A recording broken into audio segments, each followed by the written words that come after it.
This is a story of Darth and Joe Vader when Darth was 7 and Joe was 5. And it starts like this. Once upon a time, the end. And Darth and Joe said, "Phew, we barely got out of that one alive." "Wait a minute," said Joe. "Yes," said Darth. "Something's wrong." "You're right," said Darth. "Normally our adventures start at the beginning and end at the end. But now look up there." And they were flying in a spaceship at the time, their spaceship. And they looked, and all these little bits of broken metal and dust were sucking back together and forming into a spaceship which looked like a giant flying insect in outer space. "How did that happen? It unblew up." "Uh-oh, something's very wrong with time." "Is there time enough for me to help?" asked the doctor. "Huh? How did you get here?" "I was already here." "When? Before?" "But were you here now?" "Yes, but not later." "Later you're gone?" "Yes, but later's already happened." "Why has later already happened?" asked Joe.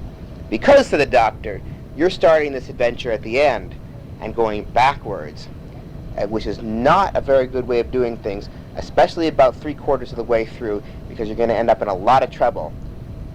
But if we do our adventure backwards," said Darth, "doesn't that mean that at the beginning there won't be any problem because we'll be all right because nothing will have happened yet?" "Yes," said the doctor, "but then you will bounce against the time wall on that side of this time continuum, and you will be forced to relive the adventure forwards again until the adventure is completed." "Well, at least we know how it came out in the end," said Joe. "Yeah," said Darth. "It looks like something blew up." "Yes," said the doctor, "but we have a problem now. It's unblown up." "Well, how is it that we're starting this adventure at the end anyway?" "Well, it's the nature of the problem," said the doctor. "What do you mean?" asked Darth. "Well," said the doctor, "you see, there is yet another errant Time Lord." "What does errant mean?" asked Joe. "Errant. You know, it means, what does errant mean? Asked the doctor. "I don't know," said Darth. "You're the one who used the word." "Well, what I mean to say is that there's another bad Time Lord?" asked Darth. "Exactly. There's another bad Time Lord out there, and his name is Juggawa." "Juggawa? Why does that sound familiar?" said Darth. "Yeah," said Joe, "because you just fought him." "Oh, that's right, but we haven't really, have we?" "Yes, you're just forgetting because you're going backwards through the forward time strain. You actually, your relative time is forward, but compared to... Never mind, it's coming straight for us." "What is?" "That!" And they looked at the screen on their spaceship, and they saw that the giant insect ship was flying right toward them, and it had 8 pincers, mechanical, made out of metal, and it was coming right at them. And every time any of the pincers touched, it'd be a spark. And Joe said, "That's interesting. What happens if all of the pincers touch at the same time?" "That's how it shoots," said Doctor. "Watch, it's about to do it." "Shouldn't we get out of the way?" "Oh, we'll never make it." And all the 8 pincers touched together, this big spark, and a beam of blue energy came out and smashed into their ship and spun them around. "How did you know they were going to hit us?" "Because this has already happened," said the doctor. "But I knew we'd survive that shot. But the next one will destroy us unless we get out of here." "Let's get out of here," said Joe. "Right," said Darth. "Are the warp engines still working?" "It looks like it. They're still online. We've received a lot of damage to the normal thrust engines, but I think we can still make light speed." "Okay, hit it," said Joe. And Darth pulled the lever after setting in the coordinates, and they flew by bending space ahead, stretching space behind them and contracting space in front of them, and creating a sort of wormhole. They went 1 parsec away from their location where they were. Okay, I've just been asked by somebody listening to this story about how the warping of the space worked. Well, this is something I just found out about. The way that their spaceship travels super fast is the space in front of the spaceship crushes that space down so that things are closer together, and the space behind the spaceship, it stretches out so things are farther apart. And so it's like riding a wave, so of bent space, and it just sort of surfs through space on this wave that contracts or squishes space in front of them so objects get really close to them, and it pushes things away behind them. It's a special way of going through space much faster than a normal rocket ship could push you through space. And that is how they got out of the way just before another bluish light beam blasted out of the insect spaceship. How did we blow that thing up? Asked Joe. Yeah, said Darth. I saw it blow up.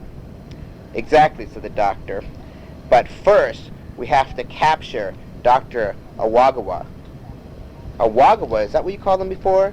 He has many names. They're all very similar. A Wugawa, a Rugala, a Rugalach, a Rogalach, but I like to call him Tom. I see, said Darth. And so, where is this Tom? He's right here. And suddenly, the doctor started vibrating. And he got all blurry looking. And then he started unblurring, and he wasn't Doctor Who at all. It was Tom. And Joe said, "Arugula!" And the person who looked like he was Doctor Who before but now wasn't Doctor Who said, "Exactly. I'm not your friend, Doctor Who, and Doctor Who can't help you now. I know about how this adventure ended. You defeated me, but I won't let you do it this time when we're going backwards through it. This time I shall destroy you before you destroy me. See you later, Ucker says. Ucker says, yes, said Darth, Piglet for suckers. And he pressed a button and disappeared. And suddenly, they noticed that there was a small metal round spaceship outside their ship, and they used the communication device to establish a visual picture, and they saw a Rugala, or Tom, on that spaceship saying, yes, go ahead, what? Why Doctor Who turned into him? Because it wasn't really Doctor Who. He was projecting an illusion. It was a fake Doctor Who. It was really a Rugala, or Tom, who just was projecting a picture of Doctor Who in front of him to trick Darth and Joe. And so why were you projecting a picture of Doctor Who in front of us, asked Joe. Yeah, asked Darth, to a Rugala through the radio. And a Rugala said, because while I was in your ship, and you weren't paying attention to me because you thought I was the Doctor, I planted a bomb which will blow up in exactly 13 seconds. Have fun exploding. Is that your evil laugh? Asked Joe. Yeah, said Tom. I'm working on it. Now leave me alone. Over and out. And he turned off his radio. He really needs to work on that evil laugh, said Darth. Yeah, said Joe. So what are we going to do? Not what? Who? Huh? It's Rugala. No, I'm the Doctor, said the Doctor. You look just like the Doctor, though, and last time the Doctor looked like the Doctor, he wasn't the Doctor at all. He was Rugala. Oh, yes, I'm quite aware of that. I remember this adventure from before. He's given you 13 seconds, right? Yes. And that leaves about 1 second? Yes, we should be blowing up any second now, said Joe. Oh, no! It's all right, said the Doctor. I've frozen time in the spaceship, except a small bubble that we're standing in, so we can continue having this conversation. Now, he's probably noticed that our spaceship hasn't exploded yet because I haven't frozen time. I don't know where exactly Rugala is located. We can use the galactic computer, said Darth, and he looked at his watch, and he located a Rugala whose nickname was Tom, also known as Boobly Boop. Why, I see there's a Boobly Boop exactly 3 parsecs to the northwest. Yes? What's his name? Smoogly Smook? Yeah. Yes, he also called him Smoogly Smook. He was related to those creatures. He lived for many years on the planet of the creatures with many names. So sometimes they called him Dirty Shoe, but he really preferred the name Tom. But the Doctor liked to call him Rugala because that was his name when he was back studying to become a Time Lord. So, Smoobly Smoop they knew exactly where he was located, and they decided the only way we can trick him is by we'll have to leave the spaceship and we're going to have to let it blow up at exactly that 13 seconds when the bomb was going to blow up. He'll think that the spaceship is blown up, and then then we'll be able to trap him, because he'll think that we've blown up. So the Doctor, it's a brilliant plan, don't you think? I'm not sure I understand it, said Joe. Okay, well, let me put it to you this way. Everybody into the TARDIS! And they looked, oh, I didn't know the TARDIS was there. Sally here? Yes, here I am, she said. And they got into the TARDIS with Sally, and they flew to, yes? Was Jar Jar and Triffy with them? Who? Jar Jar and Triffy. Well, Jar Jar and Triffy actually, no. But they picked them up because they decided that they could use their expertise if they were going to fight Ruggla, because they also knew they had to destroy this giant spider, this giant spider spaceship, along with Ruggla's spaceship. Yes. Well, Jar Jar, yes. Of course, he does have his SpongeBob fun. So the thing is that I know this is a little confusing, but the Doctor, after picking up Triffy and Jar Jar, the Doctor Who and Sally took Darth and Joe and Triffy and Jar Jar back to into their spaceship right when it was about to blow up, and they saw the other Doctor Who and Darth and Joe from that time period, and they said, "Everybody into the TARDIS!" And they jumped into the TARDIS, and they zipped away from the spaceship and a few seconds away into the past, and they watched as their spaceship blew up. Yes? Were two Darth and Joes in the space? Yes. Now? Yeah, now there are two Darths and two Joes and two Doctor Whos, all in the TARDIS. And in the meantime...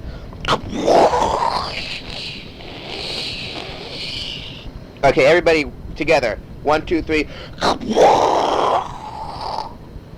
That wasn't everybody. I thought we could make a really big explosion. Okay. Okay, but how will they get their spaceship back? Well, luckily they can travel in time, so that shouldn't be much of a problem. But for right now, their spaceship has been destroyed. And as soon as their spaceship was destroyed, they noticed that Ruggla was towing the mechanical spider spaceship to where the spaceship was, looking at the debris and making sure that Darth and Joe were really finally destroyed. And Ruggla said, "Ha ha ha! Not only have I destroyed Doctor Who and Darth and Joe, but I've destroyed... Wait, that's pretty much it. Oh, their spaceship! I still have to work on that evil laugh," he said. And so, so Darth and Joe, suddenly the Doctor came up in the TARDIS, and he did a great Time Lord trick, which was there were suddenly 13 TARDISes in a circle, all around, from just fractions of a second apart, all surrounding Ruggla and his spider ship. Huh? What the? Which one are you? Spider ship! Fire! And the spider ship fired at one of the TARDISes, and it disappeared. That's not the wrong one. Fire over there! And it was like a house of mirrors. You couldn't tell which was the real Doctor Who and which was a time illusion. And Jar Jar said, Ruggla Apple want to play with ball? And Joe said, yes, that's Jar Jar. Ruggla Apple want to play with Jar Jar. Let's let Jar Jar play with Ruggla Apple. And so Doctor Who opened the port of the TARDIS, and Jar Jar threw Funball Fun, and it smashed through the mechanical spider ship, smashing it to smithereens. And then it bounced off of Ruggla's spaceship back to Jar Jar's hand, and he came back in, and Jar Jar said, Ruggla Apple done playing with ball, and no apples for Jar Jar. Don't worry, said Triffy in Gorgant language. We'll get you some apples later on after the adventure is done. Okay, said Jar Jar. And suddenly... It's not the adventure starts. When the adventure starts, yes. And suddenly, Darth and Joe... Ruggla came on the radio and said, you've destroyed my only means of destroying you. How did you do this? Not how, said Joe. Who? That's right, said the doctor. Hey, can I ask you something before you arrest me? Sure. Will you guys help me work on my evil laugh? It's really not very good. You'll have plenty of time to work on that when you spend the next 13 million years in a Time Lord prison, said the doctor. And they, Darth and Joe transported over and wrapped a time lasso around Regula and transported him back to the TARDIS. And they brought him to jail, and and Regula said, "Listen, is there any way you could possibly reduce my sentence? I mean, is there anything I could do?" And Jar Jar said, "Jar Jar knows of no apples that can help. Regula Apple has to spend 13 million apples in prison." And Regula said, But Regula have to have, hey, how about if I give you some of my delicious Regula apples? I've been growing them on my planet for years." "You have?" asked the doctor. "Oh yeah, I was thinking of selling them and make a living doing it, but I decided to become an evil scientist instead and destroy the universe. But that hasn't really worked very well, so nobody's going to be able to take care of my apples while I'm in prison." Jar Jar take care of apples for Regula while Regula in prison? "That sounds fair," said the doctor. "I tell you what, I'll recommend taking 1,000,000 years off your sentence if you let Jar Jar take care of your apples and eat as many as he wants." And Regula agreed, so now he only had to spend 12 million years in the Time Lord prison. And Darth and Joe and Sally and Trithy and Jar Jar and the doctor lived happily ever after. And as they flew away, they could hear Snockly Block, whose name was also Regula, but occasionally the people were calling him Smelly Cheese, because he sort of smelled a little bit like smelly cheese, because he hadn't really taken a bath in a long time. And he was practicing his evil laugh, which was, "Oh, that's not right. If only I had a good evil laugh. If I had a good evil laugh, I'd really be able to take over the universe." No, that's not right.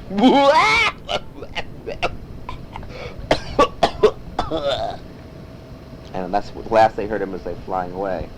But just when they were about to turn off the radio, they did hear something very strange. They heard Regula, just as he was ending one laugh, they heard another laugh, which was, "Uh-oh, that was a familiar laugh," said Darth. "Yeah," said Joe. "It was," and Sally said, "the new improved Trioculus." And the doctor said, "Oh yeah, he's in Time Lord prison now too. Maybe they'll have adjoining cells next to each other and he can teach him an evil laugh. At least it'll give him something to do for the next 12 million years. Yeah. Jar Jar need apples. Okay, they said, and they drove Jar Jar to the apple planet. And the apples were delicious." The end. This is a short story about Darth and Joe Vader, and it's right at the time when they had built their own pits of death, and they had a creature that they had met there who changes his name all the time. This is the original creature who changed his name all the time. At least it's one of those species, but it's not that one. Does he go into the pit of death, or is he part of the pit of death? Well, they had hired him. They had hired the one, but we're talking about a customer. One of this another member of that species was visiting Darth and Joe's planet and asked to get into the pit of death. And Darth and Joe said, "Okay, just sign the form and give us your small amount of money they charge. It's about $1 to get in, and have fun." And he signed the form, and he wrote his name at the top of the form, and his name was Smelly Pants. Except when he signed his name at the bottom of the form, his name had already changed to Blue Food. Blue Food? I didn't know there was anything as Blue Food. "Blueberries," he said. "Those are purple," said Joe. "True. Anyway, have fun, Blue Food.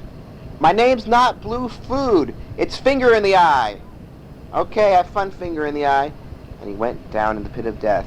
And be careful, said Darth, because he likes to tell people be careful. He went into the pit of death alone. Well, early on, he made the mistake of stepping on the slippery slide, which Darth and Joe had installed. It right when you get, most people get through the whole first level without hitting the slippery slide, but unfortunately, he tripped over a loose fake rock, fell right on the slippery slide, which slides all the way down through all the levels of the pit of death. But at the second, Darth and Joe on their monitors, they saw that he was falling from the first level to the second level. They didn't want him to go all the way down to the fourth level without experiencing the other levels. So they pressed a button, and a bump came up in the slide in front of him, and he fell off through the air and bonked his head. That's the sound he made.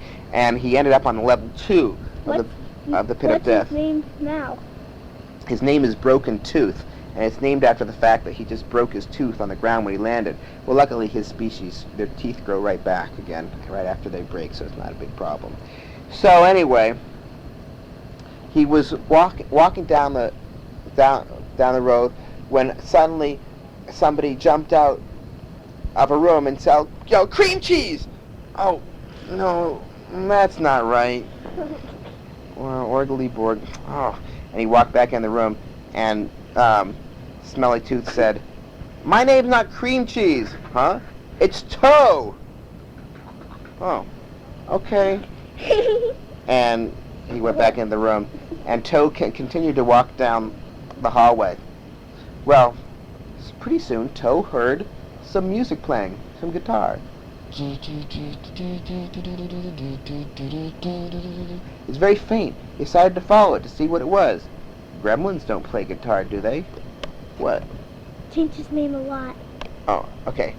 And so anyway, Bigfoot, Littlefoot was walking down the hallway, and the guitar music was growing louder, but unfortunately he could see that there was a very thick spider web in front of him. He didn't want to walk into it, especially since it was an incredibly scary spider up near the ceiling, which was about as big as he was, and he was a pretty big guy. So he decided that he had to find another room. He started looking around the wall, and when he touched the wall, one of the secret hidden door slid open, and it was very dark in there. And so he grabbed a torch off the wall. There were these torches with lights, and he walked in to the empty room. What's his name now? Exactly, his name is Now. And he now walked into the room with a torch. And yes? What's his name now? Bow? His Bow Wow. Actually, no. Right now, his name is halfway between Now and his next name, which is Muddy Head Puddle. And so now his name is Muddy Head Puddle. So Muddy Head Puddle was walking down the room. To Broken Cucumber Head? Yeah. That's funny, because that's his cousin's name. It was his name, too, for just a second there. Now his name is Earache, because he walked out of that room, and the music was louder. He saw some guy playing the guitar, and he instantly recognized him because he was a famous rock and roll guitar player named Johnny Ramone. And he said, "Hey, is there a concert here?" "Oh, no, shh," said Johnny. And suddenly, a whole bunch of goblins, which were transfixed by the sounds of the guitar, turned around and saw that Slippery Noodle was coming toward them with a torch in his hand, and they started chasing Slippery Noodle with their spears and axes. And so, quickly, Spaghetti Head jumped onto this other slide, which took him down to level 3, but unfortunately, it didn't take him all the way. He had a glass wall, clump, and Broken Nose was looking around. I call myself Broken Nose due to the fact that I just broke my ear, and he pointed at his tongue, because his tongue is the part that actually broke when he hit the glass. But luckily, his species heals very quickly, and so his tongue was all right. But unfortunately, he didn't know how to get away, and the gremlins, they didn't want to slide down the slide because they were afraid they couldn't get out. They had this rope ladder that they dropped down, and they were starting to crawl down the slide. And on the other side of the gremlins, he saw somebody say, Here, quick, grab these. And it was a whole bunch of drumsticks that he was throwing down there, and he picked them up off the ground. And he said, "What do I do with drumsticks?" You can poke their eyes out, said Joey. No, no, no, said Marky. Marky was the one who had thrown drumsticks, and also Tommy was there. Marky and Tommy are both drummers in the Ramones. No, no, no, start playing drums. And he started playing drums. Harder! Against the glass! And the glass broke, and he ran. It was a big glass wall that was blocking him. Now he could escape. And he ran until he saw a button on a wall, and it said, "Do not press this button." And he pressed the button, and a huge rock came down. Luckily, it was an artificial rock, and it wasn't very heavy, and it bounced off his head. And it said, press this button, dummy." And he said, "My name is not Dummy. My name is Broken Tummy." And he pressed the button, and the door opened up, and he walked into the room. Unfortunately, there was no floor, so he started falling. Ah! Quickly, a floor came out, whoop, and caught him. And it was an elevator. And what floor, please? Top floor, please. Thank you very much. And the elevator started going up. Bing! And opened up, and he was on the surface. Wow, I was afraid I wasn't going to make it. "Yeah, we sent an elevator down for you," said Darth. "Oh, thanks ever so much. You're welcome. What was your name again?" My name is Small Broken Piece of Crusted Pizza. But you can call me Norkly Pork." "Norkly Pork? It was fun having you. Come again if you ever want to have another adventure." "Don't call me Norkly Pork." "But you said that was your name." "That was before. Now my name is Broken Pizza Handle." "Okay, your name doesn't make any sense." "Names don't have to make sense. What sense does Darth or Joe make?" "You're right," said Darth or Joe. "Well, we'll be seeing you, Broken Pizza Handle. Please call me by my name, Sock in the Head." "All right, Sock in the Head. Have a nice ride home." "Okay, and say hello to your family." "Oh, what are their names?" asked Joe. "Who, my family? Well, 3 of them are named Pip, and one of them is named Large Smelly Blob that floats down the hall and then squishes against your face." "Wow, that's a really nice name. Okay, goodbye." What's your great grandmother's name? "Oh, my great-grandmother's name is Piano on the Foot because somebody dropped a piano on her foot and a long time ago. Nobody's ever been able to lift it off, so she lives right next to the piano." What's your grandfather's name?